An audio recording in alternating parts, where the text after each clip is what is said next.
अपने सब अगर मैथिली भोजपुरी अकादमी दिल्ली सरकार के यह लाइव पेज पर अगर हमरा के देखत हुई सब तो अपना कमेंट के जरिए बतावल जाइए ताकि हम अपना वार्ता के शुरू कर सकें, यह कार्यक्रम के शुरू कर सकें। मैथिली भोजपुरी अकादमी दिल्ली सरकार के पेज पर समकालीन भोजपुरी कविता पर कुछ बतकही आ अपना कवितन के काव्य पाठ खातिर हम उपस्थित बानी। अपने सब के ई लाइव प्रसारण अगर दिखाई पड़त होखे तो ज़रूर बतावल जाओ। पूनम सिंह जी, गणपति सिंह गीत आ पाठक उमेश जी के कमेंट हमरा नज़र आ रहा बा। पूनम सिंह जी के भी अपने सबके बहुत बहुत प्रणाम। जय भोजपुरी, जय भारत।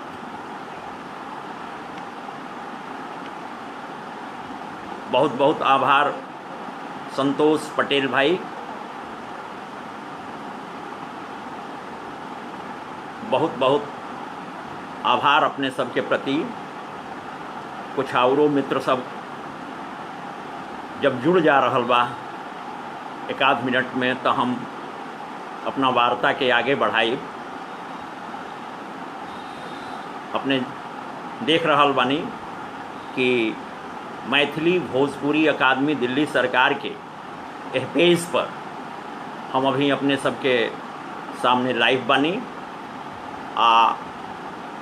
यह प्रसारण के दौरान हमरा समकालीन भोजपुरी कविता पर अपन कुछ बात रखे के बा, साथे साथे कुछ कवितन के भी पढ़े के बा। अपन कवितन के हम आज सुनावे के मूड में बानी। समकालीन कविता के सैद्धांतिकी पर कुछ बात हुई अपने से। हम ई प्रयास करब कि समकालीन कविता से जुड़ल भोजपुरी के जौन कविता बाड़ीन सा ओकनी के का प्रकृति बा, का प्रवृत्ति बा, आ कैसन कैसन ओकर ट्रीटमेंट रहल बा समय के साथे, समाज के साथे, ओकरा के दर्शावत हम एगो संक्षिप्त बतकही अपने सबके सामने सूत्रवत रखी। आ फिर हम अपन कवितन के पाठ अपने सबके सामने करब। निश्चित रूप से वो कविता भी जौन समकालीन समय बा, जौन हमनी के समाज बा, ओकर पुलक, ओकर पीड़ा, ओकर उकताहट, ओकर उल्लास सबके जोड़ के लेके चलल बा। ई आज के कविता के विशेषता बा कि उस समय आ समाज के बिल्कुल अपना कैनवास पर चित्रित करत सही ढंग से भोजपुरी के कविता बढ़ रहल बिया। ई बहुत सौभाग्य के बात बा आ बहुत गौरव के बात बा। देखी, कविता के बारे में ये कहल जाला कि कविता के जन्म भइल रहे पीड़ा से, है ना। क्रौच वध के प्रसंग अपने सबके याद होई। बाकी साथे साथे हम इहो कहे के चाहब कि कविता खाली पीड़े के उसांस ना हिय, एकरा में उल्लास भी नज़र आवेला, एकरा में उमंग आ उल्लास के क्षण भी नज़र आवेला। कविता पीड़ा के जरिए उमंग के, उत्साह के खोज हिय आ एगो मनुष्य के, मनई के सुखकर भविष्य के तलाश के नाम कविता। देखी, यह कारण बा कि कविता के यात्रा कबो समाप्त होखे वाली नहीं है।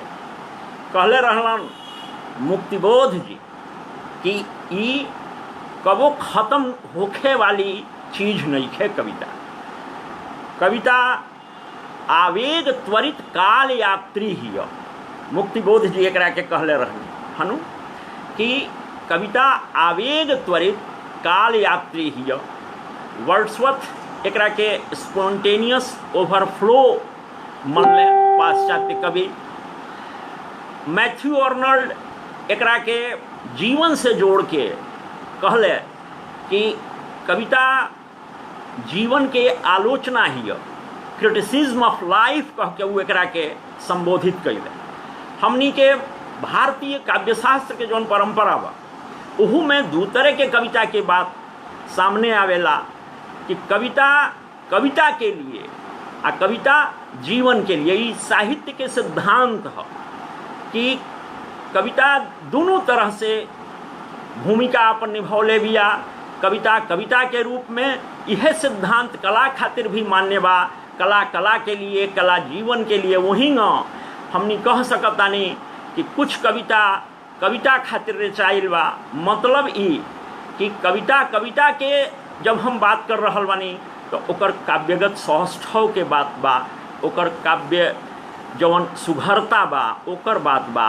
आ जीवन के जब हम बात कर रहल बानी तो जीवन के आम मनई के जवन जीवन संघर्ष बा, ओकर जवन पीड़ा बा, ओकर जवन वेदना बा, ओह वेदना से जूझे के ओकर जवन ताकत बा, ओकर जवन संघर्ष बा, ओकरो बयान बिया ई कविता। देखी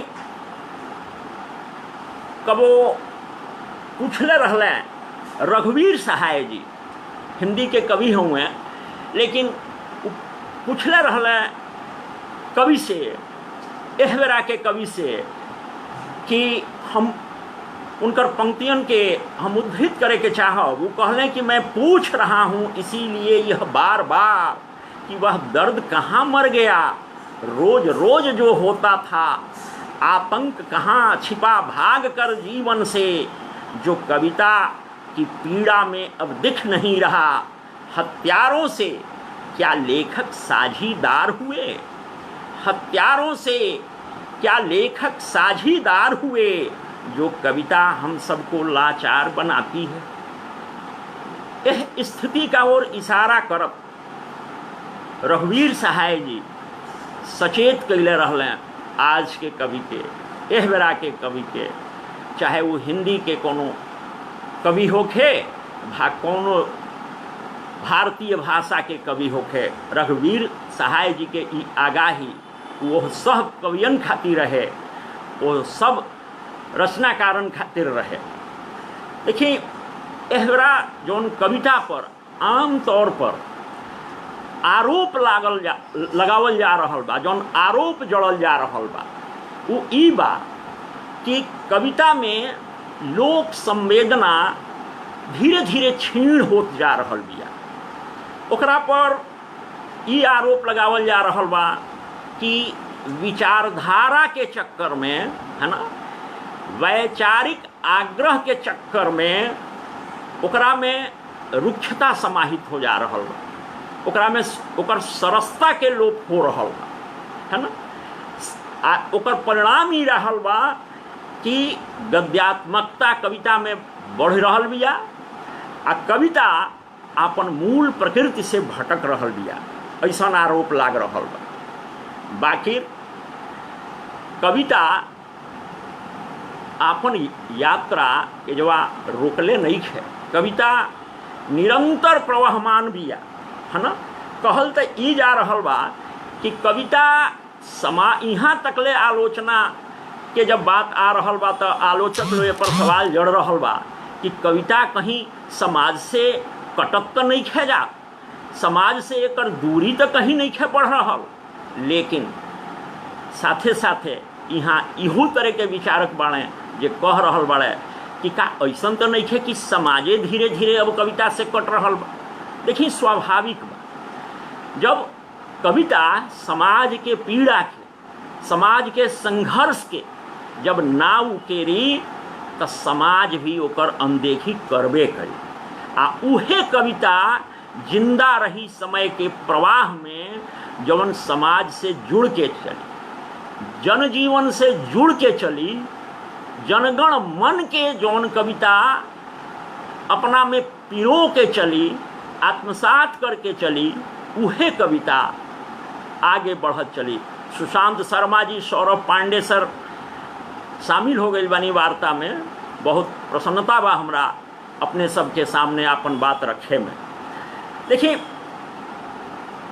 इशारा हम ई करे के चाहब कि आज समाज अगर कविता से विमुख होखे के चाह रहल बा या ओकर विमुखता कहीं कहीं नजर आ रहल बा, तो ओकर कारण का बा, ओकर दोषी के बा? काहे समाज में कविता के प्रति ऐसन अनासक्ति जाग रहल बा, है ना? एह बेरा के जौन समकालीन कविता बिया, आज काहे कवि सम्मेलनन में भीड़ कम हो रहल बा, है ना? हालांकि ये अलग चर्चा के बात बा कि कवि सम्मेलन में सुनावल जाए वाली कविता आ किताबन में पढ़ल जाए वाली कविता, दोनों में कितना दूरी बा आ कैसे वो अलग अलग बाड़ी से, ये पर कभी अलग हमनी बतकही कही जाए। लेकिन लोक भाषा जौन भोजपुरी बिया हमनी के, ओमे काव्य मंच के बहुत समृद्ध परंपरा रहल आ हजारन के संख्या में बैठ के लोग कविता सुनेला। ई परंपरा वहाँ जीवंत रहल बिया, मुखर रहल बिया। तो आखिर कारण का बा कि कविता के श्रोता घट रहल बने, है ना? आ कारण का बा कि कविता के प्रति समाज के अनासक्ति के भाव नजर आ रहल बा। हम यहाँ ई निवेदन करे के चाहब कि आखिर आज समाज बनावल कैसन जा रहल बा, कैसन समाज के रचना हो रहल बा, मनई समाज में कैसन तैयार हो रहल बने, इहो तो देखे के पड़ी। आज हमनी विकल्प के, प्रतिरोध के शक्तियन से कट के जी रहे के चाह रहल बा। प्रतिरोध के जौन क्षमता बा, विकल्प के जौन तलाश बा, ओसे अगर अपना के हमनी जोड़ के चलब तो बहुत बढ़िया रही, कविता खातिर भी आ आम जनजीवन खातिर भी।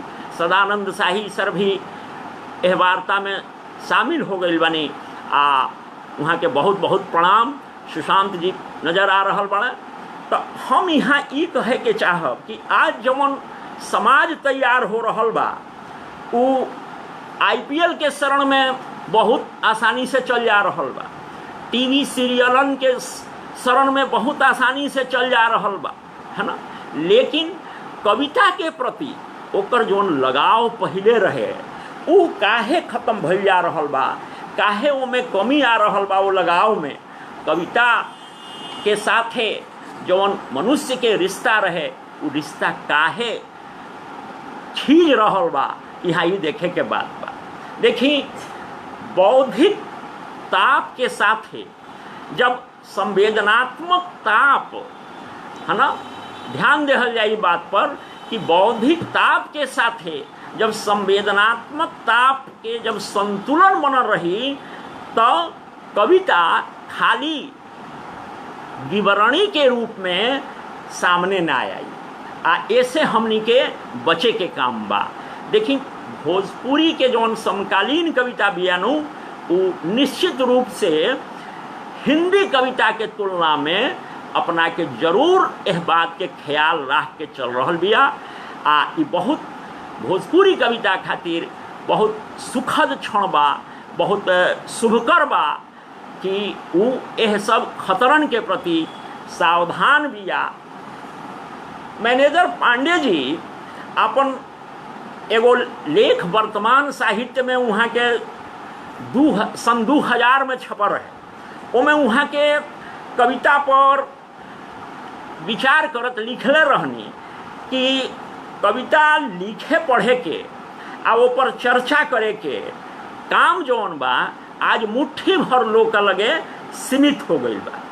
कविता के पाठक आम मनई ना, बल्कि उ कविए रह गई बाड़े जो खुद काव्य सृजना कर रहल बाड़े, है ना। आ बाकी कुछ उ लोग कविता के पाठक बाचल बा आज जे अपना के साहित्य के पुरोहित मान बैठल बा, है ना। हमार इशारा या पांडे जी के इशारा ओ आलोचक वर्ग खातिर बा जे आज यहाँ तक दम्भ भरता कि हमनी विचारधारा के आड़ में जैसन चाहब वैसने कविता लिखवाए। ई बहुत गंभीर गुरूर बा जौना के प्रति कवि के सावधानी बहुत जरूरी बा, है ना। विचारधारा खातिर कविता नहीं खे, कविता में विचारधारा हो सकेले, लेकिन विचारधारा के समर्पित कविता बहुत बढ़िया कविता ना माने जाए। ये बात हमार अपने सबसे विनम्र निवेदन बा। विचार में लपेटाइल कविता, है ना, ये बहुत समझ में आए वाली बात भी है, लेकिन खाली विचार कविता में परोसाव तो ये मतलब कि बहुत कोनो बढ़िया बात नहीं है। देखिए रामचरितमानस में तुलसीदास जी लिखनी ना कि जो बर सही बरु बारू विचारू हो ही कवित मुक्तामणि चारू। कवित्व जौन बा जौन कविता बिया मुक्तामणि के चारुता ओकरा में आवेले विचार के वारी पड़ला पर, लेकिन जब कविता के लक्ष्य खाली विचारधारा के परोसल हो जाई तो वो कविता केवल नारा बन के रह जाई, स्लोगन बन के रह जाई। ऐसे हमार अनुरोध बा कि कविता के विचारधारा के चेरी ना बनावल जाओ। विचारधाराओं में अगर स्पॉन्टेनियस ढंग से आ रहल बा, स्वतः समाहित हो रहल बा, अगर स्वतः उमें मतलब कि उमें आ जा रहल बा तो फिर उतने चारुता भी उमें दिखाई पड़ी वह कविता। देखिए आज ये कहल जा रहल बा कि आज के कविता में ओवरटोनिंग ज़्यादा बा।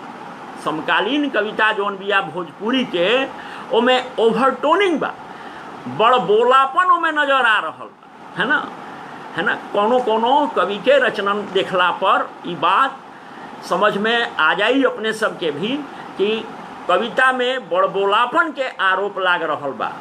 देखिए ये भोजपुरी के लेकिन खुशनसीबी बा कि ये कविता शहराती मिजाज के कुछ कुछ, हालांकि अधिकांश कवि बहुत कवि शहरवासी हो गई बड़े, गांव आ शहर के दूरी एहवरा बहुत सिमट गई बा, है ना। जे गांव में रहे वाला बा उस शहर के भी बसिंदा बा, आ जे शहर में रहे वाला बा वो मूल रूप से अपन गांव घर से रिश्ता भोजपुरी क्षेत्र में नहीं खे छोड़ले। ऐसे हम ई कहब कि गांव आ शहर के दूरी के जौन बात बनू वो भोजपुरी कविता में लगभग ना के बराबर बा, है ना। लोकप्रियता के जौन साथ साथ जौन सहजता के बात बनू आ भावावेग के विदाई के जौन आरोप हिंदी कविता पर लाग रहल बा, वो आरोप कम से कम भोजपुरी कविता पर नज़र नहीं खे आवत। भोजपुरी कविता में वो आरोप के संभावना नहीं खे दिखाई पड़त। हिंदी कवितन पर एगो खास आरोप लागेला कि सब कविता एके तरह से लिखा रहल बड़ी सी, है ना। अगर कवि के नाम हटा दिया, पहले कहा जाओ ना कि style is the man himself, है ना, style is the man himself वाली बात अब अगर एह बरा के कवियन के पढ़ जाओ, पहले के हाल फिलहाल के पिछलका समय के अगर कवियन के यही समकालीन दौर के कवियन के अगर अपने पढ़ब अगर तब मुक्तिबोध के कविता, रघुवीर सहाय के कविता, केदारनाथ जी के अग्रवाल जी के कविता, केदारनाथ सिंह जी के कविता, इस सब कवितन के पढ़ला पर साफ साफ झलक जाला कि केकर कविता हो सकत बिया। लेकिन एह बेरा के कवियन के अगर पढ़ल जाओ तो ये बुझेबे ना करी कि कौन केकर रचना ही है ना। स्टाइल एगो नहीं विकसित कर पावत एह बेरा के कवि, ई ओकर समस्या बिया। आ यही से कहल जा रहल बा कि कविता में एक तरहीपन के भावना जौन बा ई समाहित हो जा रहल बा। हमनी का ऐसे बचे के चाही। आ भोजपुरी कविता बचियो रहल बिया। देखी हिंदी या भोजपुरी के रिश्ता जौन बा न ई बहुत अटूट रिश्ता बा। अटूट रिश्ता एह मायने में भी बा कि जे हिंदी में लिखता पढ़ता उहे भोजपुरियों में लिख रहल, आ जे भोजपुरी के कवि बा वो हिंदियों में जरूर लिखे के प्रयास कर रहल बा, आ बढ़िया लिख रहल बा। बढ़िया हिंदी कविता भोजपुरी के कवि भी लिख रहल बने, है ना। हम नाम यहाँ नहीं कि ना आवत के कोशिश करब, ओकर कारण बा अपने सब प्रबुद्ध पाठक बनी। हम पहले ही कहनी हो कि कविता पर चर्चा सुने आ समझे के जे श्रोता बाड़न न वो इतना समझदार बाड़न कि उनका खातिर ईश्वरे काफ़ी बा, है ना। तब भोजपुरी आ हिंदी के जहाँ तक बात बनू तो हिंदी के जे कवि बाड़न भोजपुरियों में कविता लिख रहल बने, आ भोजपुरी के जे कवि बाड़न वो हिंदियों में कविता लिख रहल बने। यह कारण बा कि दोनों भाषा एक दूसरा से खूब प्रभावित हो रहल बाड़ी इंसान, है ना। दोनों के विचार संपदा, दोनों के भाव संपदा, दोनों के संवेदना, दोनों के अनुभूति आ दोनों के शिल्प भी, है ना। दोनों के काव्य सौंदर्य एक दूसरा में खूब बढ़िया से घुल मिल रहल बा। आई बहुत ही बढ़िया बात बा कि हिंदी आ भोजपुरी के ई करीबी जौन बा तवन स्वतः स्फूर्त ढंग से बनल रहो। अब आगे भी ई बहुत अच्छा भविष्य के ओर इशारा कर रहल बा। देखिए समकालीनता के जब बात आवेला ना तो हमार अनुरोध ई बा कि समकालीन कविता के जब हमनी कहिले तो एगो खास युग के कविता पर हम विचार करे के अनुरोध करीले, आग्रह होला आलोचक सबके, अविवेचक सबके। लेकिन अगर साँच पूछी नु तो समकालीनता हर युग के कविता में रहेले। हर युग के कविता अपना युग में समकालीनता के आग्रह के लेके आगे बढ़ेले, आ उही के बल पर वो कविता जिंदो रहेले। अगर समकालीनता के बोध ओकरा में नहीं है तो वो कविता जिंदा नहीं है रह सकत। वो कविता के जीवन जौन बा तो लंबा नहीं है हो सकत। यही से दो तरह के बात साहित्य में कहल जाला, है ना, कि कविता के कालजयी होखे के चाही आ कालजीवी होखे के चाही। जौन कविता कालजीवी होखे ले अपना समय आ समाज से, जनजीवन से करीबी रिश्ता नाता जुगा के चले ले, बनौले चले ले, अपना के जोड़ के चले ले, उ कविते कालजयी कविता होले। समय के शिला पर मधुर चित्र कितने किसी ने बनाए किसी ने मिटाए। शंभुनाथ सिंह जी के अपने देखले बानी नवगीत वहाँ के पंक्तियन के जौन अचानके हमरा याद आ गई हो। तो समय के शिला पर उहे कवि आपन चित्र अंकित कर पावेला जवन जीवन के जवन तीत मीठ, जवन सुघरई आ विरूपपन दोनों के देख के समझ के आगे बढ़ेला आ ओकरा के अपना कविता के कैनवास पर उतारेला। उहे जे बा से बढ़िया कविता कालजयी रचना परोस पावेला, है ना। समकालीन जौन शब्द बा ना ई अंग्रेजी के कंटेम्पररी के जौन से जुड़ल ई शब्द बा ओकरे ई लगभग अनुवाद बा। तो समकालीनता के जब बात आई तो हमारी अनुरोध रही आ इहे औरो भाषा के आलोचक सब बतौले बा कि समकालीनता जौन बिया वो ओह बेरा के समय आ समाज से जुड़ल बिया। लेकिन जब देखी हिंदी कविता पर हमने विचार करब तो ये बात साफ हो जाए कि भोजपुरी में भी समकालीन कविता के जौन दौर बनू, एह बेरा के कविता के जौन दौर बा वो हिंदी से बहुत हद तक प्रभावित बा। ओकर कारण बा हिंदी के कवि भोजपुरी में भी लिखले बड़े, भोजपुरी के कवि हिंदी में भी कलम चलौले बड़े। तो ये जौन गठबंधन बा ये बहुत दूर दूर तक नजर आवे वाली चीज़ बा। हम यहाँ अनुरोध करे के चाह, विनम्र हमार अनुरोध बा अपने सबसे। देखिए सबसे बड़ बात ई बा कि अकविता के दौर जौन रहे नु 60 से 65 5 साल के लगभग कविता के दौर के बाद समकालीन कविता के दौर सामने आई रहे हिंदी में, है ना। लगभग वही 70 के समय में, 70 के दशक में भोजपुरी में भी समकालीनता के दौर लगभग हम तो ये कहब कि हिंदी कविता से कोनो न कोनो रूप में प्रभावित होकर भोजपुरी के कवि सब भी अपना कविता में समकालीनता के जौन बात रहे ओकरा के अपनौनी सब आ ई बात आगे आए। स्वतः स्फूर्त भोजपुरी के समाज से, जनजीवन से जुड़े के एक अपन प्रकृति रहबे कैल। बाकी हिंदी में जौन कविता के जौन समकालीनता के दौर आयल 65 के बाद, उसे भोजपुरियों कविता प्रभावित भइल। आप यहाँ ई नज़र अपने के साफ साफ आई। देखी आपन जौन चीज़ बा वो आपन बा, भोजपुरी के लोक संपदा ये कर आपन थाती बा। लेकिन श्रेष्ठ साहित्य पर जब हमनी चर्चा करब, कविता कहानी के दौर में जब हमनी बात करब, है ना, तब हमनी का जौना जौना भाषा से जौन जौन प्रभाव पड़ल हुई, हमनी जब हिंदियों पर बात करी ले, हिंदी पर जब बात करब तो वहाँ हमनी ये पाई ले कि कहाँ कहाँ से देश विदेश के कैसन विचारधारा से, कैसन सब दार्शनिक सिद्धांतन से वो कविता प्रभावित रहल बिया। तो ओकर प्रभाव यहाँ स्वीकार करे में हमनी के परहेज ना करे के चाहिए, गुरेज ना करे के चाहिए। हमार ये विनम्र अनुरोध बा। देखिए विश्वंभर नाथ उपाध्याय जी, अजय तिवारी जी समकालीन कविता के बड़ी पुरहर समालोचक मानल जाला। ये लोग स्वीकार कैले बा। विश्वंभर नाथ जी लिखले बड़न, विश्वंभर नाथ उपाध्याय बहुत मशहूर नामी समीक्षक हुए हिंदी के।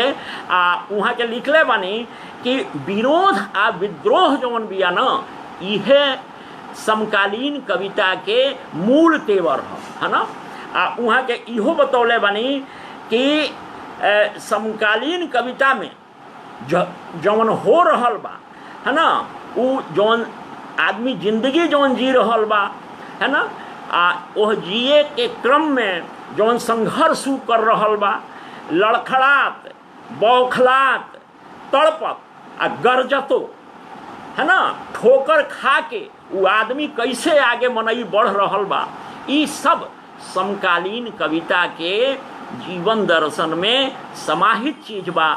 ऐसे हम अपने सबके विनम्र अनुरोध करब कि भोजपुरी कविता के जौन समकालीनता बानू, ओहू में ये सब चीज़ खूब आयल बा, है ना।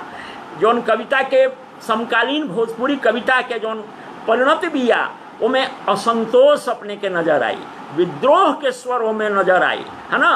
गलत सच्चाइयन के समकालीन कविता के जौन कवि बड़न भोजपुरी के, वो नग्न कर देवे में तनिको परहेज ना करेले, तनिको कोताही ना करेले, परत दर परत ओकरा के उधेड़े में अपन विश्वास राखेले, है नु। गुप्त वास्तविकता जौन बिया ओकरा साथे तनिको वो समझौता ना करेले, है ना। इहे कारण बा कि यह कविता में गांव होके भा शहर होके सबकर जौन वास्तविक जौन छवि बा, जौन सच्चाई बा, है ना। गांव के लिहाजा अगर सोचल जाओ तो खेती बाड़ी के बात होके, फसल के बात होके, तालाब के बात होके, खरिहान के मिट गईला के बेचैनी होके, है ना। यंत्रीकरण के दौर में ये सब जौन चीज़ जौन विलुप्त हो जा रहा बा, एकर जौन दर्द होके, ये सब भोजपुरी के समकालीन कविता में अपने के जज्ब मिली, है ना। प्रसंगवश यहाँ हम इहो अपने सबके अनुरोध करे के चाहब कि विज्ञान आ प्रौद्योगिकी के जौन विकास रहल बा, ओकरो प्रभाव भोजपुरी कविता पर पड़ रहल बा। जौन आदमी के जौन चिल्लाहट बा, ओकर जौन चिघाड़ बा, वो चिघाड़ आ ओकर चिल्लाहट, इहो भोजपुरी के समकालीन कविता में जज्ब बा, ओकरा में समाहित बा। देखिए आज जौन किसानी के जौन पीड़ा बानू, जौन भोजपुरी गांव में समाहित जौन किसान के पीड़ा बा, उहो एह समकालीन कविता में बहुत सुघरई के साथे अभिव्यंजित भइल बा। बिल्कुल किसानी जीवन में जौन तंगिस बा, ओकर जौन तबाही बा, वो तबाही तंगिस के भी समकालीन कविता के कवि उकेरे के प्रयास कैले बाड़न। देखिए समकालीन कविता के जौन कवि बाड़न, उस समय के आ समाज के मनई के धूर्तता के भी खूब पहचान रखले बड़े, है ना। वो अपना कसौटी पर कस के, विचारन के कसौटी पर कस के जौन कविता के जौन मूल जौन उनकर मौलिक स्वर बा ओमे एकरा के पिरोवे के कोशिश कैले बड़े। हम यहाँ ई अपने सबके बताइब अपने के कि यह कविता में अंतर विरोध के भी स्वर अपने के देखे के मिली, लेकिन ई अंतर विरोध जौन बा ई ओकर स्वाभाविक लक्षण बा। स्वाभाविक लक्षण ऐसे कि जौन जनजीवन बानू, जौन अपन समाज बा, उहे मूल रूप से यह सब अंतर विरोधन से जब ग्रसित बा, आ कविता में तब काहे ना प्रकट हुई, निश्चित रूप से प्रकट होके के चाहिए। देखिए निजी जीवन में जौन आमोद प्रमोद के जौन साधन बढ़ल बाड़न सा, ओकनी के चलते मनई में जौन लापरवाही के भाव आइल बा, जौन गैर जिम्मेवारी के जौन भावना पनपल बा, उहो सब यह भोजपुरी के समकालीन कविता में अपने सबके नजर आई। जौन बुजुर्गन के प्रति, है ना, जौन बुजुर्ग लोग के बातन के प्रति नौकी पीढ़ी के जौन अनदेखी के भावना बा, उहो एमे नजर आई। देखिए हम यहाँ ई बतावे के चाहब कि भोजपुरी कविता जैसे भोजपुरी गीतन में अश्लीलता के जौन आरोप लागेला ना, भोजपुरी जौन कविता बा ओकरा पर ई आरोप लगावल अपने सबके तनी कठिन हुई, है ना। भोजपुरी कविता अश्लीलता के आरोप से बिल्कुल बच के चल रहल बिया। ई बहुत सौभाग्यशाली बात बा, बहुत सौभाग्य आ सुखद ई बात बा कि भोजपुरी कविता अश्लीलता के मकड़जाल में फंस के नहीं चलल। गीत गौनई करे वाला लोग भले ओकरा के अपन आकर्षण बुझत होखे, लेकिन भोजपुरी कवि जौन बा यह अश्लीलता से, अश्लीलता के यह भावना से अपन कहीं भी गठजोड़ नहीं खे करत, बल्कि वो ओकरा के एक्सपोज करत चलल बा, ओकरा के नंगा करत चलल बा। ई भोजपुरी के समकालीन कविता के सबसे मजबूत पक्ष बिया। देखिए भोजपुरी मिखाइल गोर्बाचेव एक बार कहले रहले कि आगे आवे वाली जौन दौर बा ना, जौन समय बा, ओमे देश के महत्व, है ना, सामाजिक संबंधन से ज़्यादा बाजार से आंकल जाए। मिखाइल गोर्बाचेव साहब ये आशंका व्यक्त कैले रहले कि आगे आए वाला समय में बाजारवाद के जौन धारणा बा, ई अपसंस्कृति के जौन धारणा बा, उपभोक्तावादी जौन संस्कृति के धारणा बा, वो आगाह करत कहले रहले कि सामाजिक संबंधन के वो बहुत बुरा तरह से प्रभावित करी बाजार, है ना। ऐसे यह बाजार तंत्र से विचार तंत्र जौन बा ओकरा सबसे ज़्यादा नुकसान पहुँची, ओकरा सबसे ज़्यादा क्षति पहुँची, उनकर ई आशंका रहे, है ना। ई आशंका जब आज के दौर पर हमनी विचार कर रहल बानी तो ई बिल्कुल साफ नज़र आ रहल बा कि विचार तंत्र जौन बा यह बाजारवादी व्यवस्था से बुरा तरह से प्रभावित हो रहल बा, क्षतिग्रस्त हो रहल बा। आ भोजपुरी के कवि तो एकरा से अछूता नहीं रह गई, ओहमे ए तरह के बात आइल बा।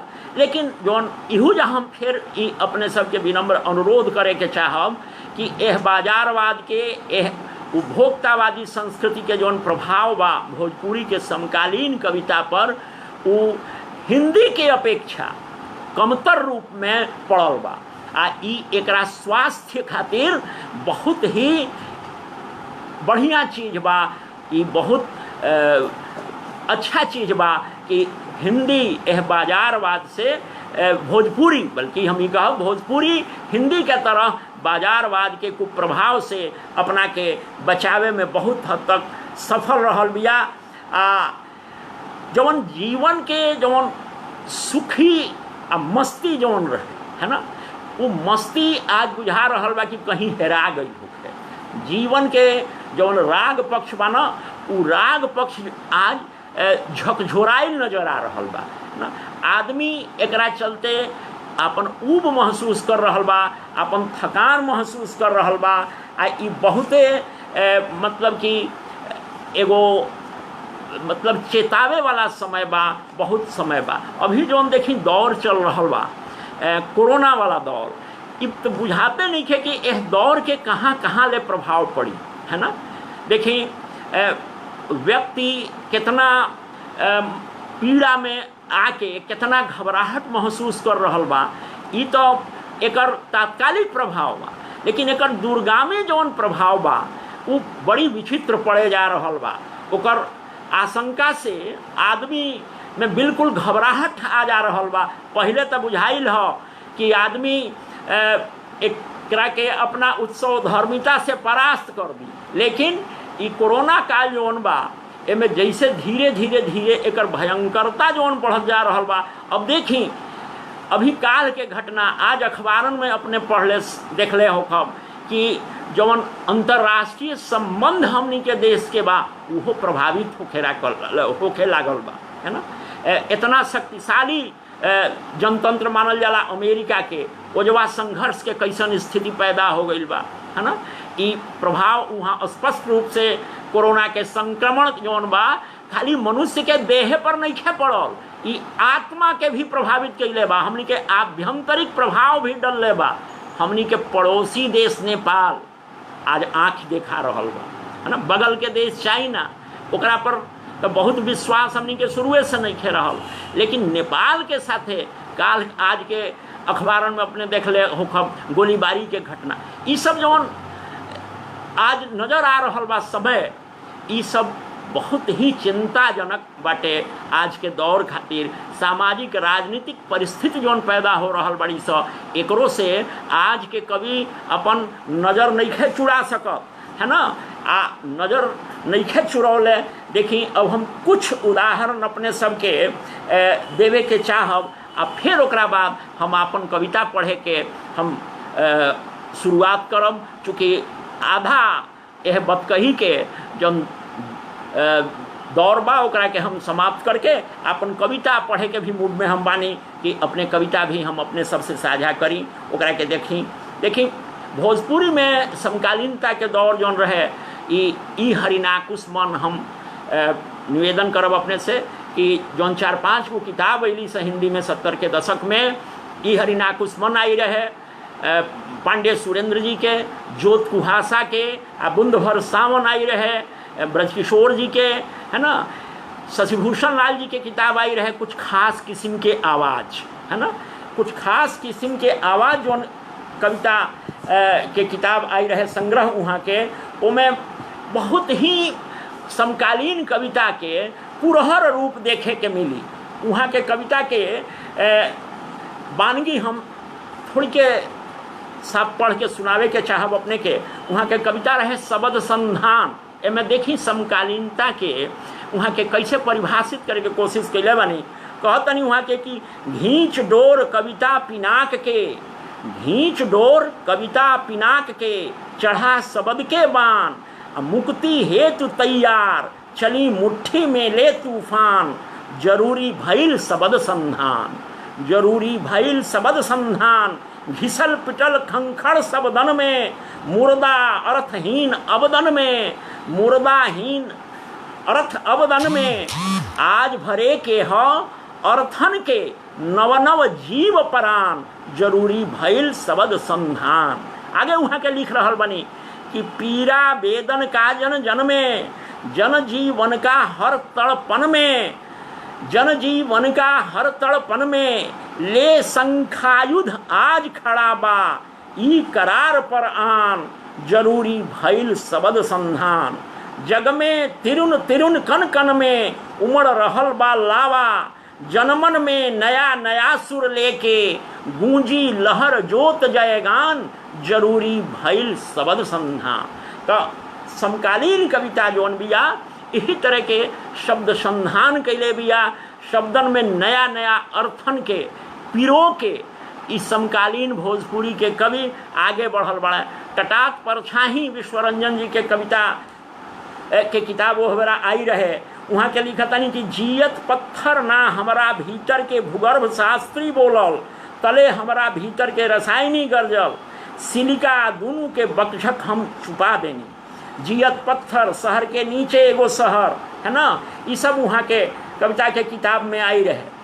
अरज निहोरा जौन कविता बिया, देखी ई प्रकाश उदय जी भोजपुरी कविता के बहुत ही एगो सशक्त हस्ताक्षर बनी। वहाँ के कवितन में के व्यंग्यात्मकता अपने के देखे के मिली, लेकिन वह व्यंग में मार्मिकता जौन बा विचित्र बा, है ना। जौन वहाँ के कविता बाड़ीन सा ओमे व्यंग के आलम्बन आदमी बा, ऊ आदमी या समाज बा जौन रोज रोज के शोषण से उकताहट महसूस कर रहा बा, है ना। बड़ा गहिर मार जौन ओकरा पर पड़ रहा बा, ओकरा के वहाँ के उकेर रहल बानी। वहाँ के कविता यह हंसे त फूल झरे, रोवे त मोती, है ना। यह कविता के पंक्तिये से अपने एकर वेधकता के अपने परिचय पा सकतानी, उ आस्वाद मिल सकता अपने के, है ना।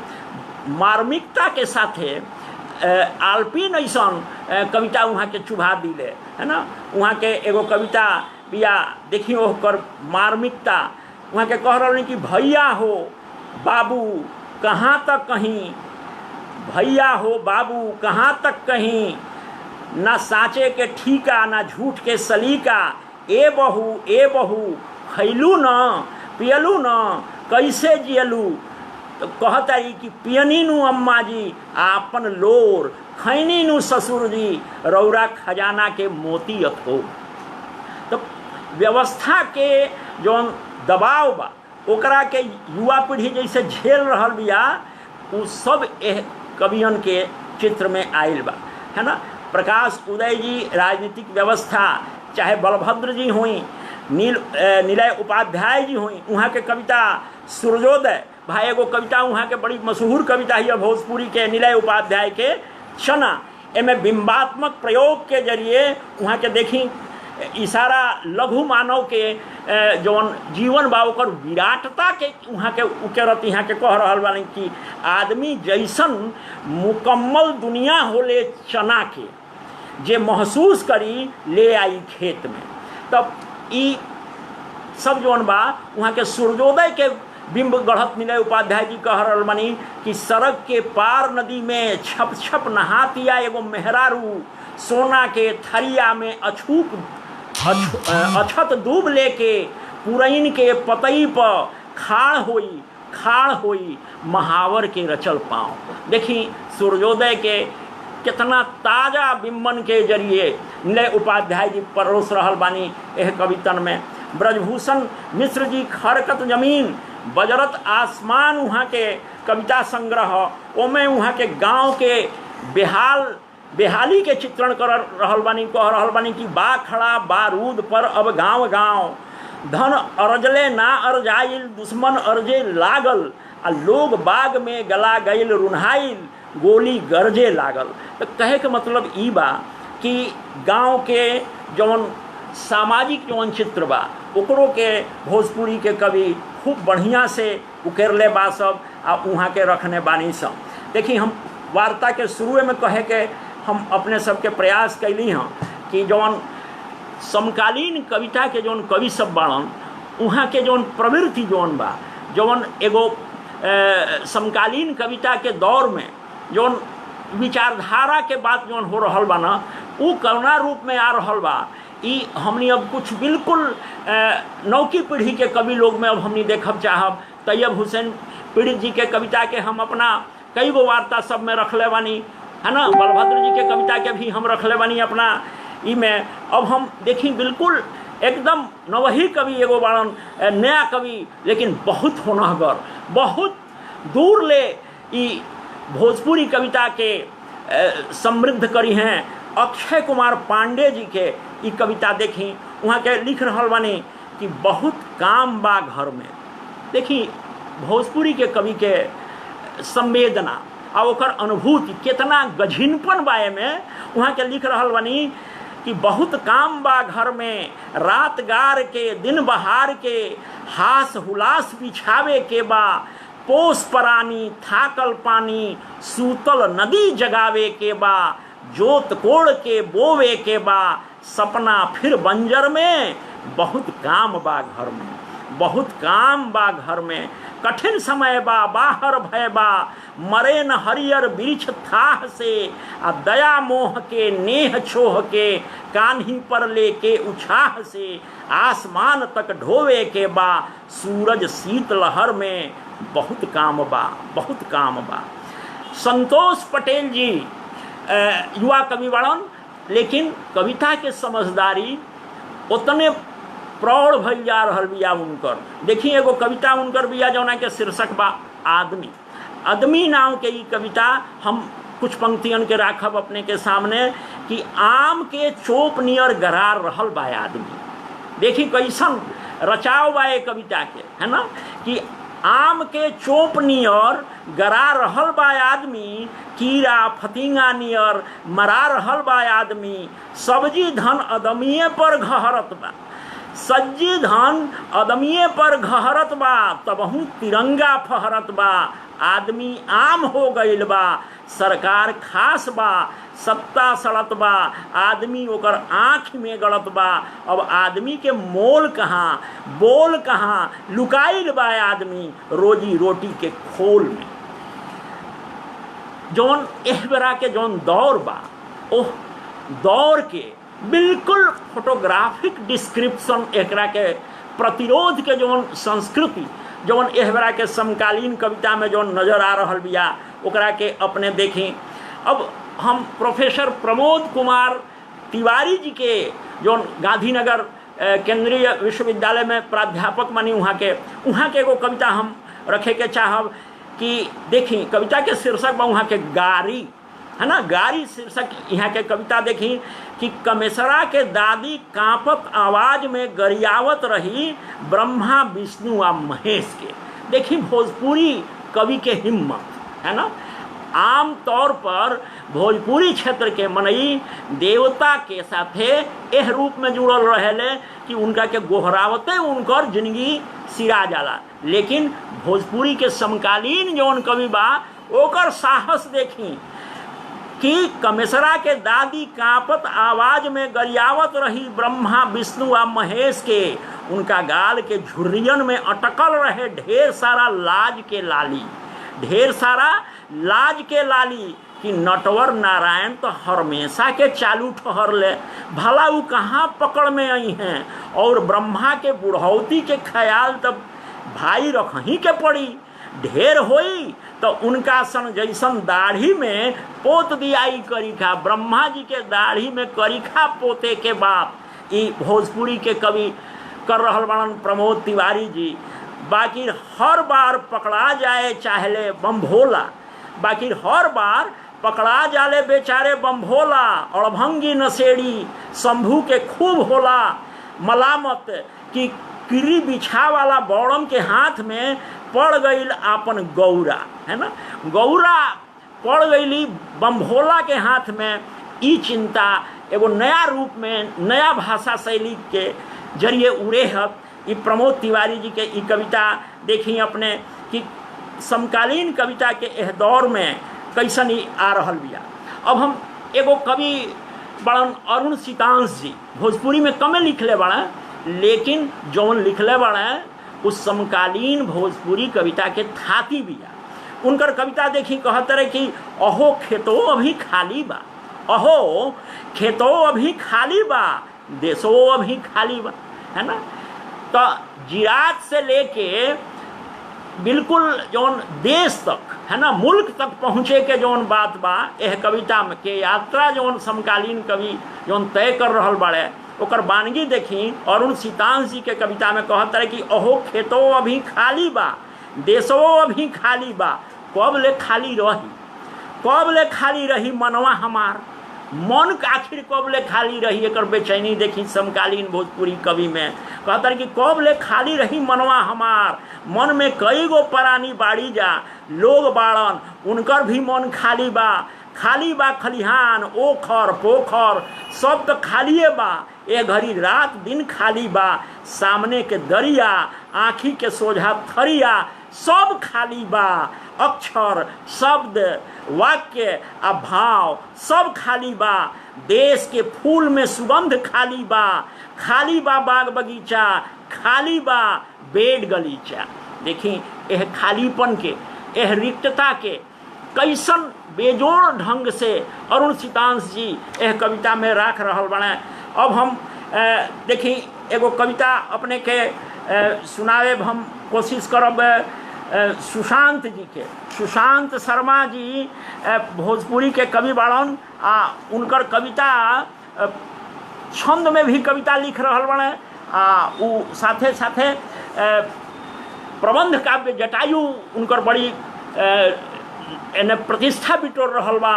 ई खंड काव्य उनकर कविता देखी कितना छंद अच्छा। समकालीन भोजपुरी कविता के ई विशेषता बा कि छंदों में लिखा रहल बा आ छंद मुक्त जौन शैली बा उहू में कविता ई परोसा रहल भैया।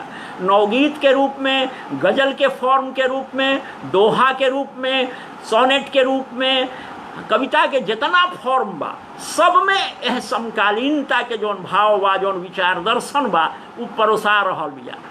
देखी जौन सुशांत शर्मा के हम कहनी हाँ, देखी उनकर कविता छंदबद्ध कविता बिया कि ई जगह जौन बाटे शहर नाव के, है ना, ई जगह जौन बाटे शहर नाव के, गांव देखेला एही में बहुत गांव के, गांव के भीतर गांव के तलाश देखी कि ई जगह जौन बाटे शहर नाव के, गांव देखेला एही में बहुत गांव के, रवा के बाटी सड़क पर सुतल देखेला, रिक्शा खींचेला ऊपरा चढ़ल देखेला, जूठ होटल में माजत बलक पन्नियर, जूठ होटल में माजत बलक पन्नियर, बन के दरबान बैठल जवानी नियर, भूख से जहिया पाला पड़े रात भर, भूख से जहिया पाला पड़े रात भर, साग कोहड़ा के रोटी दही शेर भर, माई क्रिया धरा के खियावत रहे, याद आवेला कितना मनावत रहे, आँख में याद के कौर जैसे उठे, लोर अचवेला आ जाला पानी नियर।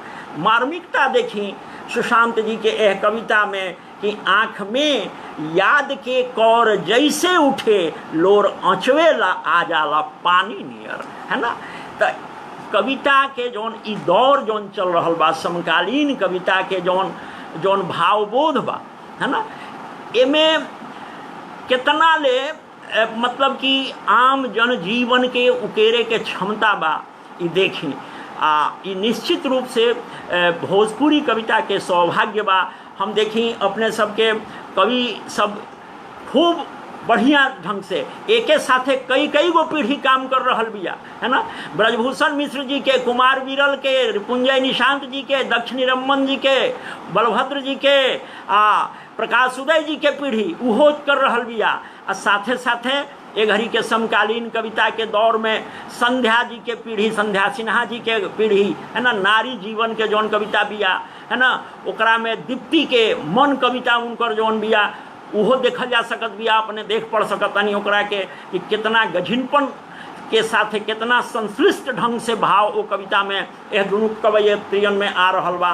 तो सभे मिलजुल के जौन प्रयास कर रहल बा समकालीन कविता के उरेहे में, है ना। मिथिलेश गहमरी जी के गजल होखे, चाहे अक्षय जी के गीत होखे, नवगीत होखे, एके साथे कई कई गो पीढ़ी भोजपुरी के समकालीन कविता के इस दौर में सक्रिय बिया आ एक कविता के सजा रहल बिया।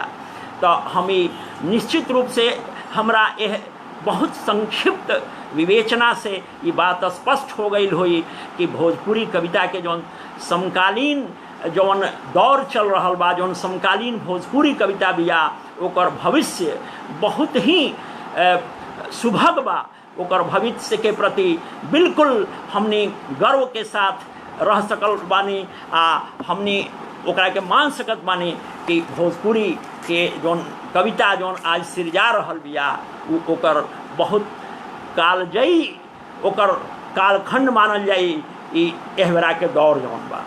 अब हम अपने के कुछ भोजपुरी के कविता हम आपन जौन लिखल बाड़ी सब ओकनी के सुनाएब हम, चूँकि दोनों दौर बा। हम समझतानी कि ई दौर जौन वैचारिकी के जौन दौर रहल ह, ऐसे अपने के ई समझे में सहूलियत हुई।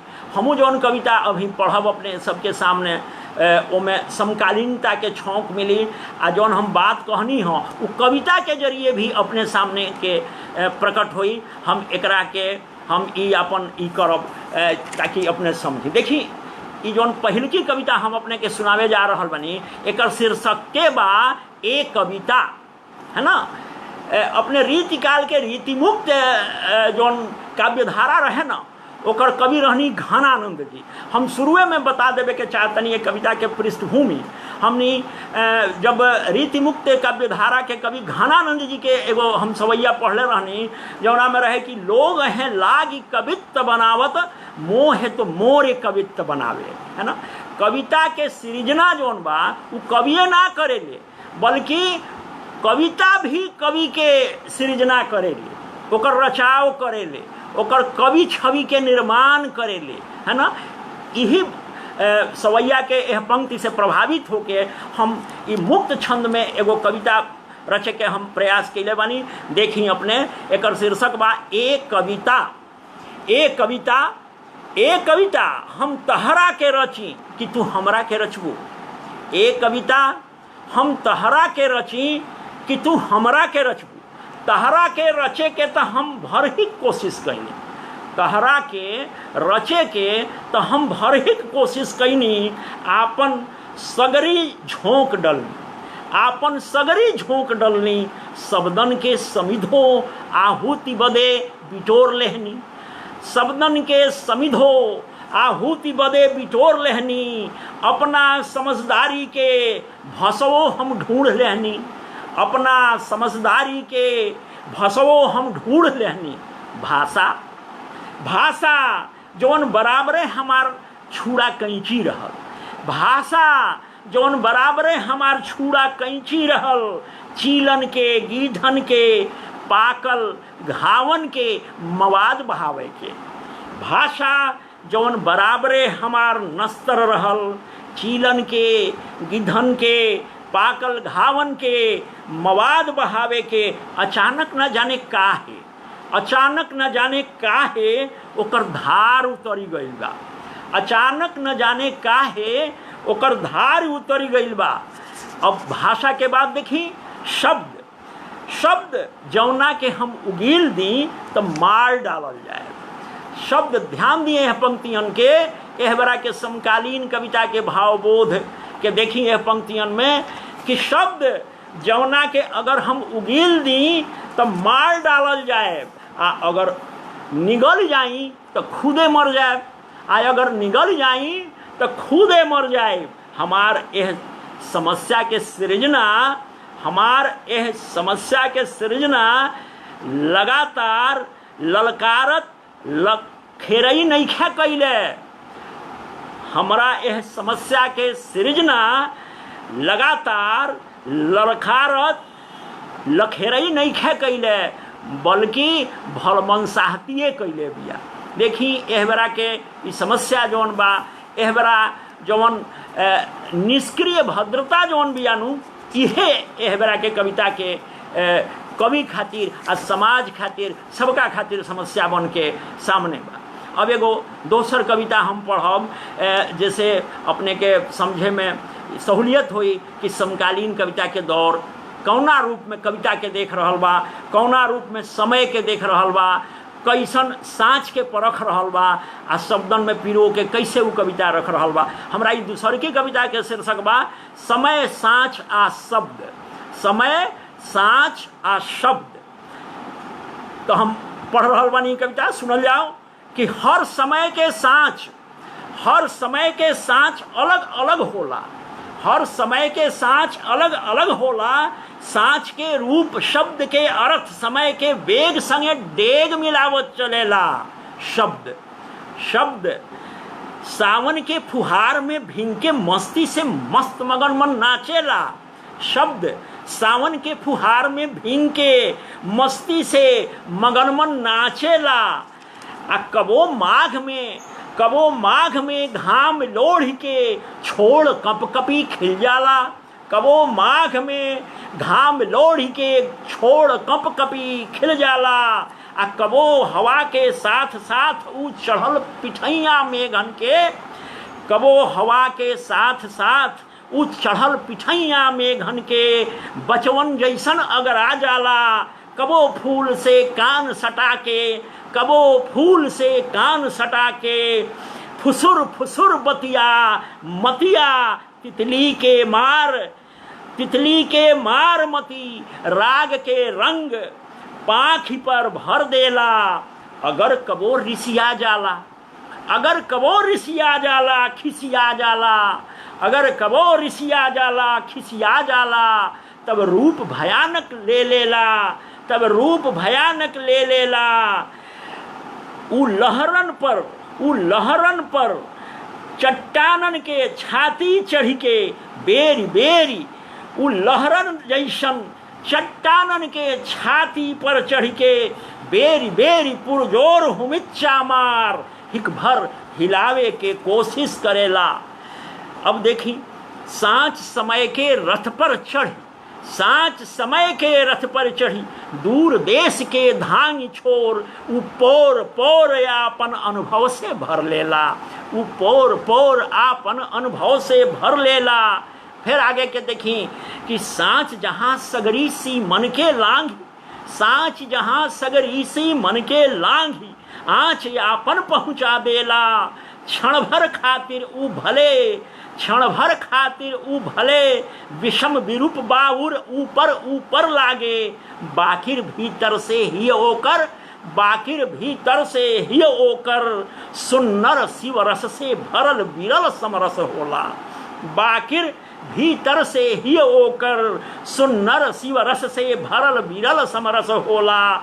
अब देखी तीनों के मिला के बिंब बढ़ाता कवि कि समय के सांच, समय के सांच, समय के सांच, सांच के शब्द, आ शब्द में समय, समय के सांच, सांच के शब्द, है ना, कि समय के सांच, सांच के शब्द, आ शब्द में सांच समय के रच दीहल, शब्द में सांच समय के रच दीहल, रचना के सच इतने ना हो, रचना के सच इतने ना हो। रचना के सच का हो भाई, तो सुन जाओ कि सत्य के पार, सत्य के पार समय के ज्वार धार में बहल रेत पर पड़ल, सत्य के पार समय के ज्वार धार में बहल रेत पर पड़ल, विचारन के चमकत मोती चुन के अंजुरी भर लेबे के समर्थ, साइज रचना के सच होला, साइज रचना के सच होला। तो ई कविता जौन रहल ह ई हम अपने के सुनौनी। अब देखी कुछ व्यंग्यात्मकता के पूट ले ले, ई बिल्कुल साधारण बोल चाल के भाषा में ई कविता बिया। एकर शीर्षक बा मजिगर कविता, एकर शीर्षक बा मजिगर कविता। ब्रजभूषण मिश्र जी बता रहल बनी कि दादाजी वाली कविता सुनाई। अच्छा ठीक बा, हम वो पढ़ब अपने के। देखिए एगो कविता बिया मजिगर कविता, सहज सुंदर शब्दन में बिल्कुल बतियावत कविता बिया ई कि का हो पाठक जी यह कविता लिखेलो, का हो पाठक जी यह कविता लिखेलो, के कही एकरा के कविता, के कही एकरा के कविता। छंद लय भले मत रहे, बिंब प्रतीक उपमान तो नया ताजा चाहिनु, छंद लय भले मत रहे, बिंब प्रतीक उपमान तो नया चाहिनु। यह काव्य भाषा हो, यह काव्य भाषा हो। गद्य से भला एमे अलगा का बा, गद्य से भला एमे अलगा का बा। कैसे कविता मानल जाई एकरा, ना लय बा, तुक बा, ना तान बा, ना भाव भंगिमा रस अलंकार बा। के कही जाई कविता हिय, के कही जाई कविता हिय, के कही जाई कविता हिय। बातचीत के कविता बना ले लो, बातचीत के कविता बना ले लो, और रसिक श्रोता के रिझा ले लो, और रसिक श्रोता के रिझा ले लो। कहेलो कि विचार कविता हिय, कहेलो कि विचार कविता हिय, सामाजिक सरोकार के कविता हिय, कहेलो कि विचार कविता हिय, सामाजिक सरोकार के कविता हिय। हमरा तो बुझात बा कि ई अलचार कविता हिय, हमरा तो बुझात बा कि ई अलचार कविता ही काव्य तत्व बुझे ल, काव्य तत्व बुझे ल, भाषा में लाक्षणिकता आ बिंबधर्मिता का कहाला जाने लो, भाषा में लाक्षणिकता आ बिंबधर्मिता का कहाला जाने लो, अशास्त्री आ विधर्मी आलोचकन से पीठ पुजवा के जौन कवि के दर्जा पाके कविता के काहे नस्ले बड़ो, है ना, कविता के काहे नस्ले बड़ो, कविता रचाई तहरा बस के बात नहीं खे, कविता रचाई तहरा बस के बात नहीं खे, ऑफिस के फाइले में कलम घिसाई करो, ऑफिस के फाइले में कलम घिसाई करो, कविता के जान मत मारो, कविता के जान मत मारो, कोनो दोसर धंधा करो, कविता के कविराजे आ गवैये के जिम्मे रहे दो, कविता के कविराजे आ गवैये के जिम्मा रहे दो, है ना। भैया उखड़ गई रहे, भैया उखड़ गई रहे, कविराज कहला पर भड़क गई रहे, भैया उखड़ गई रहे, कविराज कहला पर भड़क गई रहे, है ना।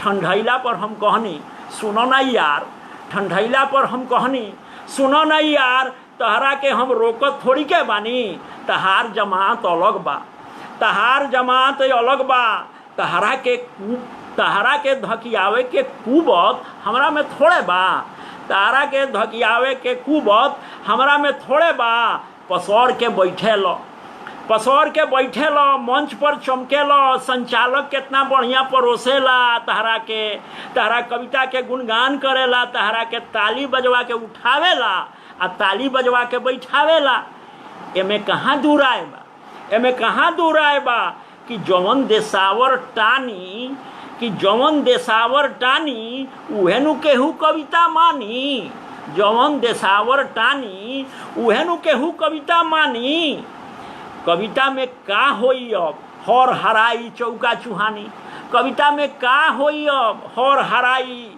चौका चुहानी, नथुनिए पर काल्हो गोली मराई, नथुनिए पर काल्हो गोली मराई, आटिकुलिए पर कविता बिया आजो टंगाइल, आटिकुलिए पर कविता जब आजो रही टंगाइल, फेरू का दिक्कत बा, फेरू का दिक्कत बा, कविराज रंगीला जी बन जास, कविराज रंगीला जी बन जास, भा रंगीला जी कविराज, कविराज रंगीला जी बन जास, भा रंगीला जी कविराज। पाठक जी तहार गुंजाइश में कम बा, पाठक जी तहार गुंजाइश में कहाँ बा, कविता तहार विचारे भर रह जाई, कविता तहार विचारे भर रह जाई, आ तू विचरते रह जइब, कविता तहारा दुआरी कहियो ना आई, कविता तहारा दुआरी कहियो ना आई। देखी व्यंग्य के जरिए कविता के बात ओमे अपना के रखते हुए ये कुछ बात अपने सबके सामने परोसल गई। हम पहले ही कहले रहनी कि भोजपुरी में कविता दोनों रूप में चल रहा बिया, मंच पर भी चल रहा बिया आ मचान पर भी जौन कविता चल रहा बिया, तो मंच से मचान तक के जौन यात्रा बानू उस समकालीन भोजपुरी कविता के यात्रा बा। अब ब्रजभूषण जी आग्रह कैले रहनी हो कि तनी दादा बाबा जी वाला कविता अपने पढ़ब, हम सुना रहल बानी कविता, एक शीर्षक बा हम आ हमार बाबा, हम आ हमार बाबा। पारंपरिकता के भोजपुरी के समकालीन कवि कैसे देखत बा, देखी यहाँ कि हमरा झांझर पलनिया पर अभियो हरसिंगार झरेला, हमरा झांझर पलनिया पर अभियो हरसिंगार झरेला, वो गछिया से जौना के हमार बाबा लगौले रहले, वो गछिया से जौना के हमार बाबा लगौले रहस। बाकी अब हम पलनिया के सामने जटहवा रोप देले बानी, बाकी अब हम पलनिया के सामने जटहवा रोप देले बानी। पलानी से बहरा निकली के जब हम चाहिए, पलानी से बहरा निकली के जब हम चाहिए, पसिनाइल सूरज से आपन अखिया मिलावे के, पसिनाइल सूरज से आपन अखिया मिलावे के, लौक जाला हमरा पलानी के टाटी पर टंगल टटाइल घाम, लौक जाला हमरा पलानी के टाटी पर टंगल टटाइल घाम। आ बाहर दूर ले फैलल रेगिस्तान, आ बाहर दूर ले फैलल रेगिस्तान, जौना पर अभी काल ले हमारा बाबा के तलफल तलुअन के निशान रहे, जौना पर अभी काल ले हमारा बाबा के तलफल तलुअन के निशान रहे। शायद रात में जंगल के मनबढ़ू भेड़िया, शायद रात में जंगल के मनबढ़ू भेड़िया ओकरा के रौंद डलले बाड़न स, ओकरा के रौंद डलले बाड़न स। तो एह कविता के जरिए अपने देखनी। अब एगो और हम सामाजिक राजनीतिक विम्बन के सामाजिक जौन परिवेश बा ओकरा के हम एह कविता के जरिए हम अपने सबके राखे के चाहब। ई अनुवादित कविता बिया, ऐसे देखल जाए एकरा के कि ई अपने कविता के एगो अनुवाद बा। ई कविता हंस में छपर है, लेकिन एकर मन मिजाज बिल्कुल भोजपुरी शब्दन के जरिए जितना निखर के आ रहा बा। अब हमरा अफसोस हो रहा बा कि कविता हम पहले भोजपुरी में काहे ना लिखले रहनी, है ना। देखी ई कविता एकर शीर्षक बा शाही साढ़। शाही साढ़ एकर शीर्षक बा, जौन हंस में प्रकाशित भई रहे ओकर हम भोजपुरी रूप सुना रहल बानी कि उ केहू के खेत चढ़ सकत बा, उ केहू के खेत चढ़ सकत बा, केहू के बैलन के दौड़ा के ओकनी के जख्मी कर सकता, केहू के बैलन के दौड़ा के ओकनी के जख्मी कर सकत बा, केहू के बछियन के खूंटा से तुरा के पोखर के परिक्रमा करे के आपन जान बचावे खातिर मजबूर कर सकत बा। ई शाही साढ़ हो, ई शाही साढ़ हो। बूढ़हू शाही के श्राद्ध में दाग के छोड़ाइल रहे, बूढ़हू शाही के श्राद्ध में दाग के छोड़ाइल रहे। खानदानी साढ़ हटे, खानदानी साढ़ हटे, बेजोड़ साढ़ हटे, राजघराना के साढ़ हटे। अपना शान आ शौकत के पूरा ख्याल रखेला, अपना शान आ शौकत के पूरा ख्याल रखेला। एके बेर में काम तमाम कर देला, एके बेर में काम तमाम कर देला। बाकी बुधनो गजबे ढीठ मनई हटे, बाकी बुधनो माझी गजबे ढीठ मनई हटे। राम किशुन बाबू के खेती करेला बटाई पर, राम किशुन बाबू के खेती करेला बटाई पर, 3-3 फसल काटेला। आधा बाट पूरा ईमानदारी से बाबू के घरे पहुँचाए आवेला, आधा बाट पूरा ईमानदारी से बाबू के घर पहुँचाए आवेला। ओकरा तनिको बर्दाश्त नहीं है शाही साढ़ के, शाही साढ़ के ई रंगबाजी, है ना। पहले बहुत बर्दाश्त कैलस, लेकिन बहुते नुकसान झेलस। बाकी एह बेरी आधा काठा के चराई वो बर्दाश्त ना कर सकल। बाकी अब की आधा कट्ठा के रौदाई चराई वो बर्दाश्त ना कर सकल। उठौलस बरछी आ शाही साढ़ के एगो आँखिए निकाल लेलस, उठौलस बरछी आ उ शाही साढ़ के आँखिए निकाल लेलस। अब शाही साढ़ के नाम बदल गईल बा, अब शाही साढ़ के नाम बदल गईल बा। ओकरा के गांव के लोग अब कंडेरा साढ़ कहे लागल बा, ओकरा के गांव के लोग अब कंडेरा साढ़ कहे लागल बा। आँख गंवा के शाही साढ़ो अब बहुते ठंडा गईल बा, आँख गंवा के शाही साढ़ो अब बहुते ठंडा गईल बा। बचो अब नहीं खस डेरात ओकरा से, बचो अब नहीं खस डेरात ओकरा से। पूँछ पकड़ लेत बाड़न स आ पीठ पर बैठ के मजाक काटत बाड़न स। बचो नहीं खस डेरात ओकरा से, पूँछ पकड़ लेत बाड़न स आ पीठ पर बैठ के मजा काट लेत बाड़े स। साढ़ के भलमन साहत देखते बनता, साढ़ के भलमन साहत अब देखते बनत बा। चुपचाप मठिया पर के जगशाला के छाँव में, चुपचाप मठिया पर के जगशाला के छाँव में थोड़ी के कहूँ चढ़ के बैठल पगुरात रहत बा। कुछ पुराण देखी नया बिम्बेगो गढ़त कभी कैसे रख रहल बा। एक कविता के नया मोड़ दे रहल बा कि कुछ पुरान विचारवान आ धर्मी लोग, कुछ पुरान विचारवान आ धर्मी लोग कुछ चारा डाल देत बाड़े सामने, कुछ चारा डाल देत बाड़े सामने, बाकी बुढ़ापा अब साफ झलक रहल बा एह साढ़ पर।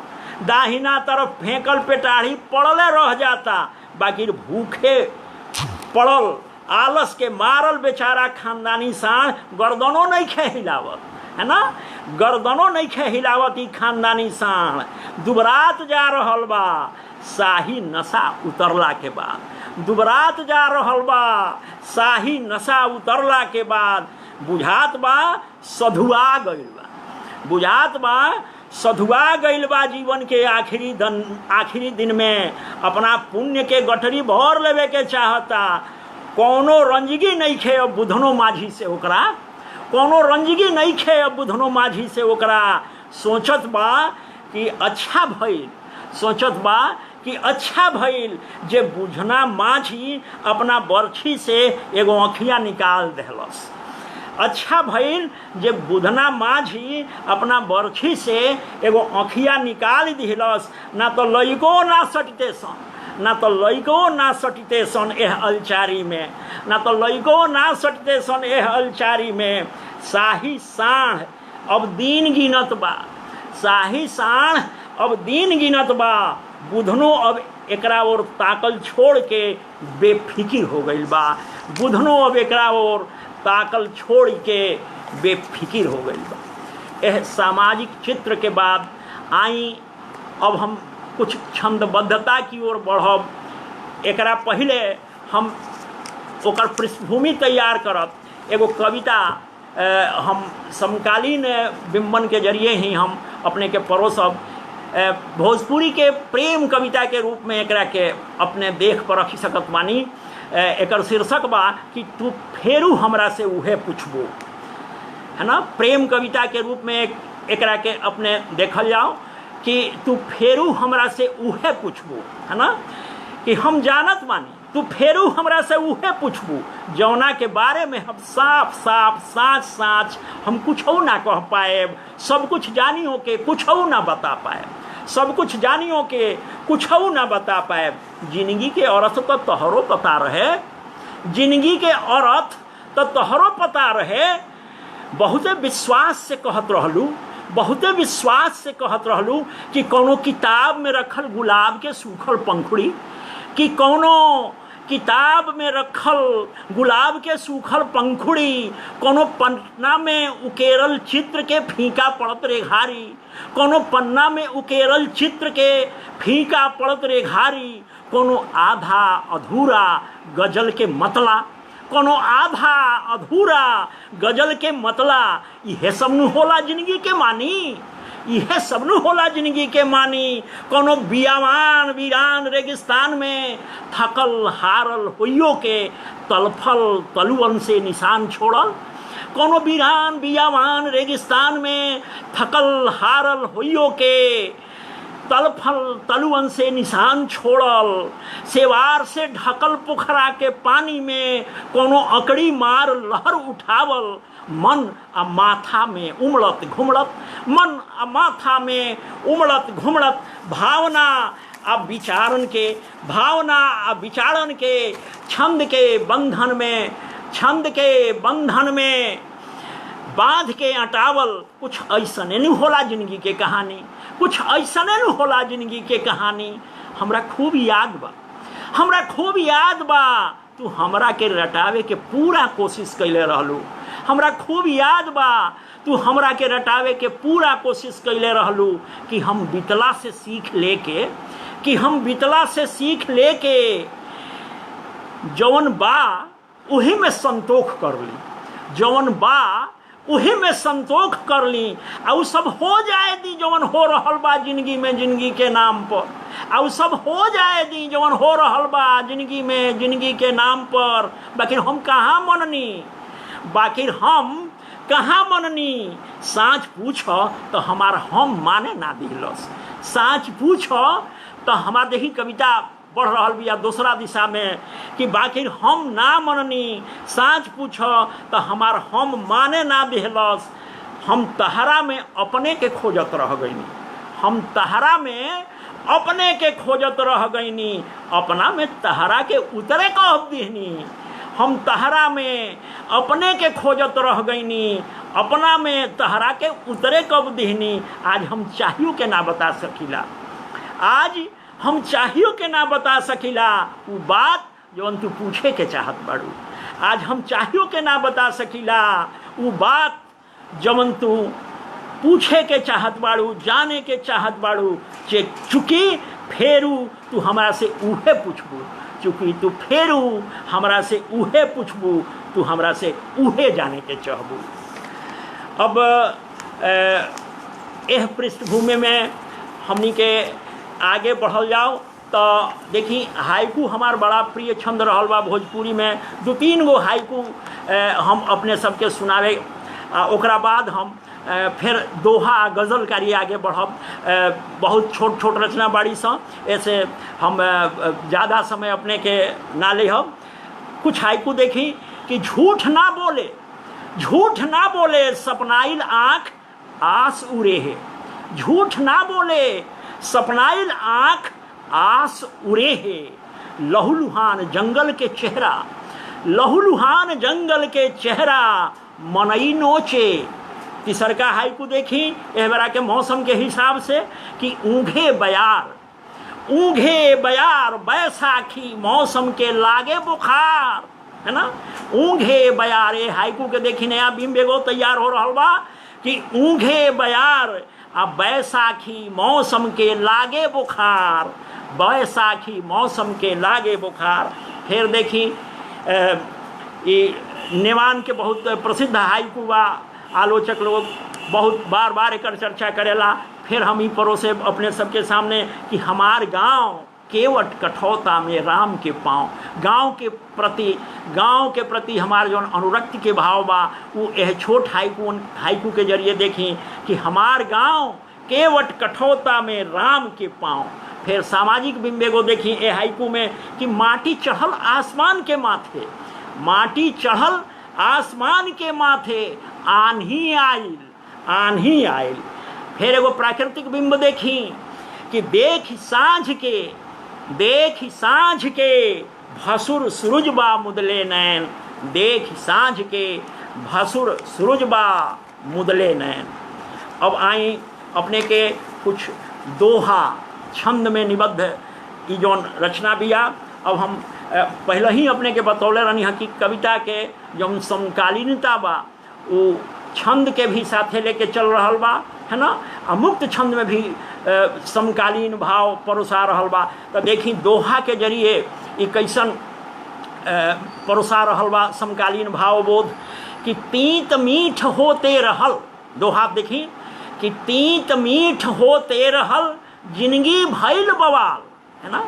कि तीत मीठ होते रहल जिंदगी भइल बवाल आ कजरी पंजरी में गईल सावन करे सवाल, कजरी पंजरी में गईल सावन करे सवाल। अगिल का दोहा कि मनई मन के ताप से, मनई मन के ताप से खिलल दोपहरी आज, मनई मन के ताप से खिलल दोपहरी आज आ नेह मेह ना घिर सकल गिरल गजब के गाछ, नेह मेह ना घिर सकल गिरल गजब के गाछ।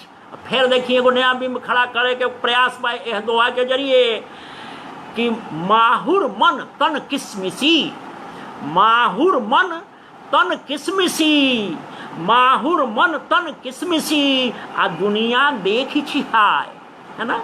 कि माहुर मन तन किसमिसी दुनिया देख चिहाय आ दर्पण चनकल निरख के मुखड़ो आज सिहाय, दर्पण चनकल निरख के मुखड़ो आज सिहाय। अगिल का दोहा राजनीतिक बिंब में खड़ा कल गई बा कि वासन रासन मिल सकी। आ रहल बा समय अब देखी ओह लिहाजन कि वासन रासन मिल सकी भाषण चली निपोर, है ना। वासन रासन मिल सकी आ भाषण चली निपोर। ए मनवा तू चेत जा, ए मनवा तू चेत जा आई कबहु न भोर, आई कबहु न भोर। ए मनवा तू चेत जा आई कबहू न भोर। डभके ला मन के सपन, है ना, डभके ला मन के सपन, माई पसवे लोर, है ना। देखिए दोहा में नया भावबोध, समकालीन भावबोध कैसे आ रहल बा कि डभकेला मन के सपन, माई पसवे लोर, आस सेराइल जा रहल, दुख के ओर न छोर। आस सेराइल जा रहल, दुख के ओर न छोर। फिर देखी अंतिम दोहा हम अपने सबके सुनाई, फिर गजल करी आगे बढ़ल जाए कि आस पास अटकल रहल, आस पास अटकल रहल, फटकल सटकल रोग। आस पास अटकल रहल, फटकल सटकल रोग, आ कठवत में गंगा तबो, करिया मन में भोग। कठवत में गंगा तबो, करिया मन में भोग। अब गज़ल हम अपने सबके सामने रखब, है ना। गज़ल भी भोजपुरी में खूब लिखा रहल बा, बहुत बढ़िया ढंग से विचार ओमे परोसा रहल बा। नया नया जौन एह बेरा के मनई के जीवन के उत्ताप बा वो गज़ल में आ रहल बा। देखी गज़ल में भी कुछ नया रखे के हम प्रयास कैले बनी। ऐसे गज़ल लिखे के पूरा शौर हमरा में नहीं बनी सकल, लेकिन फिर भी कोशिश बा। देखी जे एकर विशेषज्ञ बानी सब वहाँ सब विचार करब एकरा पर कि जिंदगी बन के खुद खबर आइल, है ना। गज़ल के देखी पंक्ति कि जिंदगी बन के खुद खबर आइल, आ मौत के गांव से गुजर आइल। जिंदगी बन के खुद खबर आइल, मौत के गांव से गुजर आइल। देखी एक आदमी लिखले बानी कि कविता के सस्वर पाठ करी। देखी हमार कंठ जौन बा न, सबका सब कुछ ना मिलल, हनु सबका सब कुछ ना मिलेला। ई कंठ से हम लाचार बानी। गेयता जौन बिया ई हमरा वरदान में, आशीर्वाद में भगवान से नइखे मिलल। हम गज़ल के ऐसे ही पढ़ब, अपने सुनल जाओ, एकरा शब्दन पर ध्यान देहल जाओ, ए रचना पर ध्यान दी। गेयता हमरा जरिए संभव नइखे। सुनी कि जिंदगी बन के खुद खबर आइल, है ना।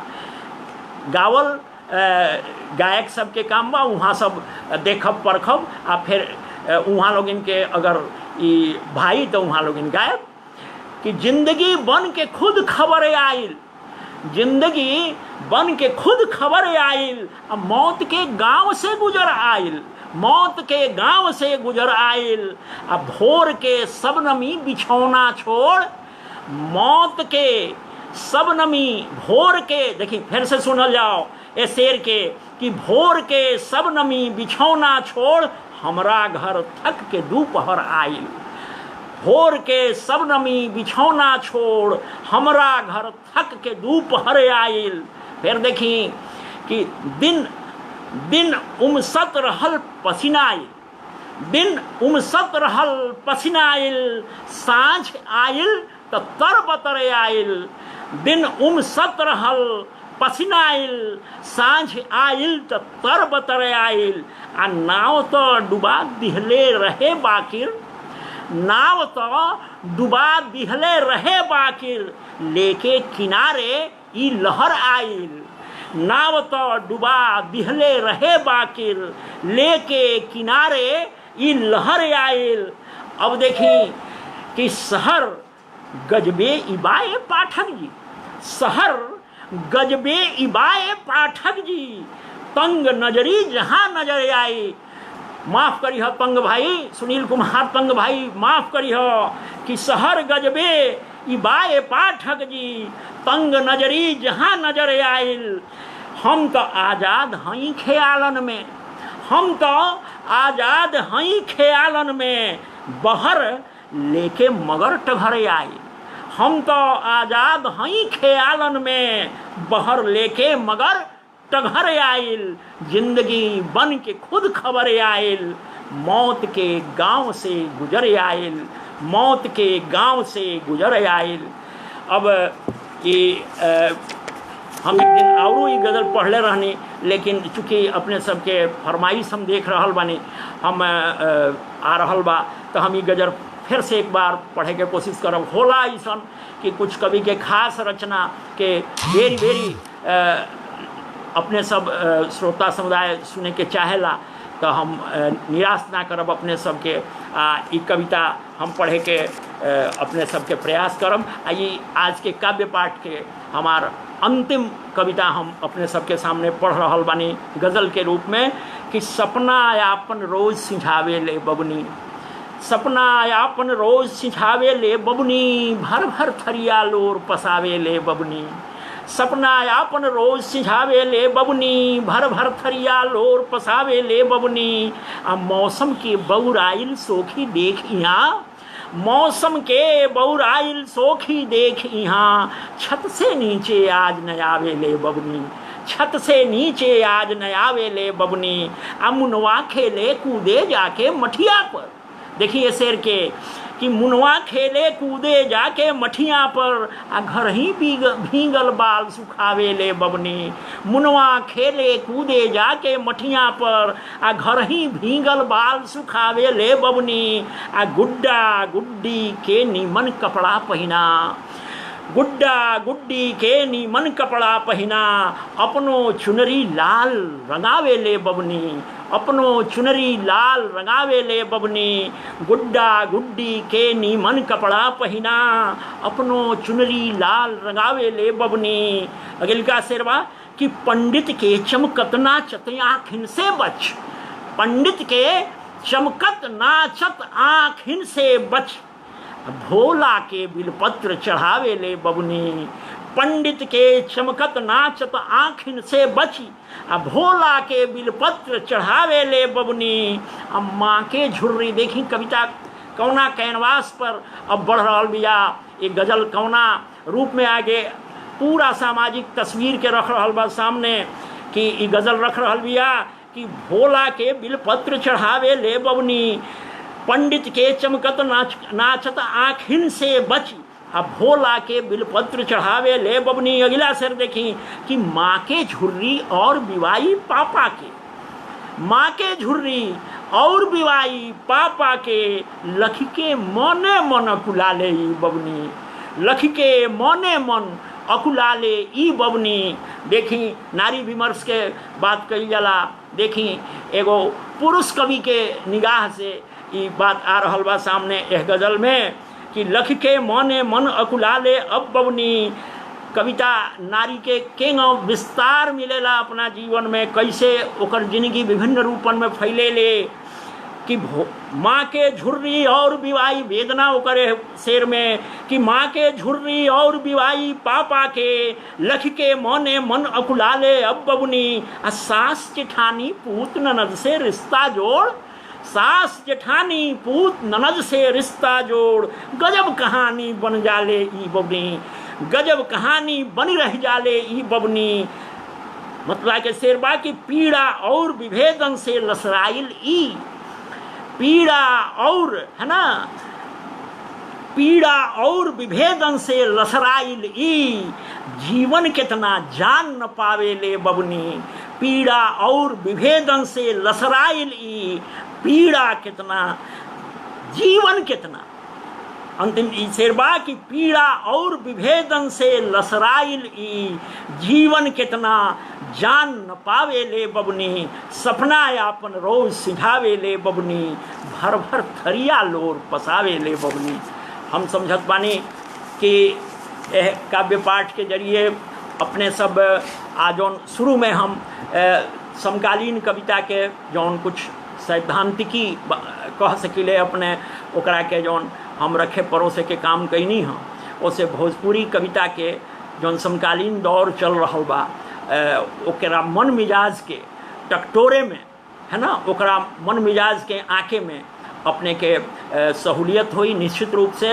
आ अपने के एह वार्ता में अपना के जोड़ के अपने सब यहाँ समय दिहली, एक खातिर हम बहुत बहुत आभार व्यक्त करब।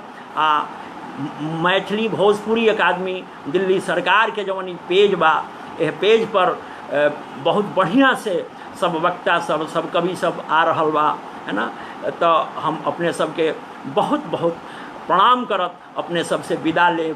अपने सबके हम आभार व्यक्त करब। हम नीरज पाठक जी, मुन्ना पांडे जी, रोहित जी, ये सब लोग जे मैथिली भोजपुरी अकादमी पेज के कर्ता धर्ता बानी सब, वहाँ सबके नेतृत्व में बहुत बढ़िया यह पेज पर सब वार्ता प्रसारित हो रहा बाड़ी सा, काव्य पाठ हो रहा बा, गीत गौनई हो रहा बा, देश विदेश सगरी जगह के साहित्यकार लोग, कलाकार लोग, गायक लोग, सब लोग आ रहा बा। भोजपुरी के बढ़ंती के दिशाई ये बहुत सार्थक अभियान, बहुत सार्थक आंदोलन के एक तरह से रूप ले ले बा, रचनात्मक आंदोलन एकरा के कह सकिले। तो ये बहुत खुशी के बात बा। हम अपने सबके फिर एक बार प्रणाम करत अपने सबसे विदा लेवे के चाहब। बहुत बहुत प्रणाम। जय भोजपुरी, जय भारत।